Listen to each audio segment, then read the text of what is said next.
Hey everyone, it's the Fine Touch Detailing the Garage, and you are seeing the before of a ceramic wheels off process.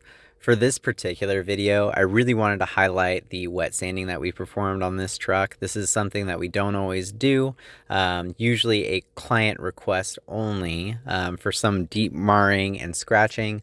Not always recommended on daily drivers, but this vehicle was transitioning from a construction vehicle to a daily driver where the dad is going to retire and just going to use this for a recreation vehicle. So at the end of the day, we felt like because it was going to be used differently, it was a good candidate to wet sand and remove as much of the blemishes as we possibly could. And this is just going over a little bit of that process. So we started with a 1200 grit for this process, diluted that to 18, and then 2000. We did go all the way up for 3000 grit to end our process, and this is just showing me polishing the sand marks out of the surface when we were all done.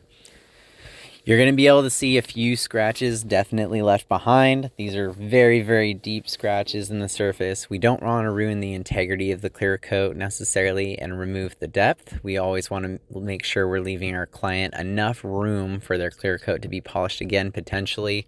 Ceramic also helps add a layer that we're removing, of course, but we want to be on the diligent end, especially if the vehicle is going to be kept for multiple years after the service. We want to be on the side of the fence of clear coat integrity always. This is the final polish after a wet sanding process. I did go through with a 3-stage correction, which is what you've seen in the video. And this is just kind of the final wipe off showing the results. And then we're going to pan and show you guys the final finish after the ceramic. So again, not 100% perfect. There's certainly some big scratches that were deeper in the surface, but at the end was really happy with the results, and I think it just goes to show what can be possible with some of the deep scratches on vehicles. Hope you guys enjoyed this snidbit though, and we will see you guys next time.